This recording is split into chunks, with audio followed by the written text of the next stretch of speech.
আজকে আমি দেখাবো আমি কিভাবে লাউয়ের ডাল বাগাতে। চলুন তাহলে দেখা যাক। বিশেষ কিছু মশলার কারণে ডাল কিন্তু অনেক টেস্ট হয়। পেঁয়াজ, পাঁচফোড়ন, শুকনো মরিচ, তেজপাতা আছে এখানে। প্রথমে তেল দিয়ে নিব। তেলের মধ্যে আগে রসুনটা দিতে হবে। রসুনটা লাল করে ভাজা হবে।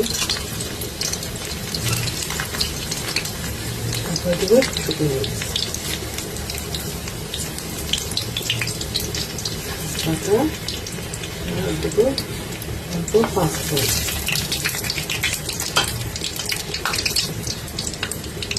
ফুটে উঠেছে, এখন দেবো পেঁয়াজ। এখন এটা ভেজে নিতে হবে। দেখো কি সুন্দর একটা কালার এসেছে। এখনই ডালটা পাকাবো। ডালটা আমি হলুদ লবণ দিয়েছি, টমেটো দিয়েছি, কাঁচামরিচ দিয়েছি, লাউ দিয়েছি। ডালটা সেটা উঠেছে, একটা কাঁচামরিচ দিলাম।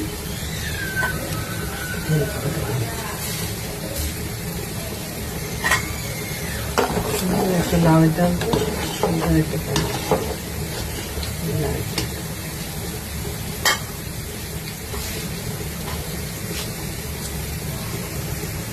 এখন এটাকে আমি বাগার দেবো।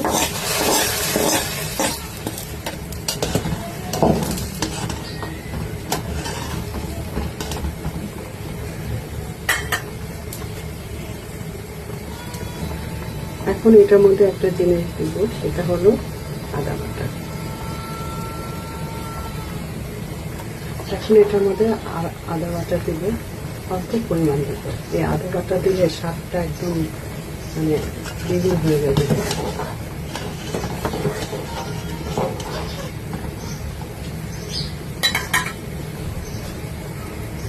একটু ঘন হয়ে এলে নামিয়ে নেবে। এটাই আজকে আমার সাইকা মাছ, লাউ দিয়ে ডাল আর কলমি শাক ভাজি।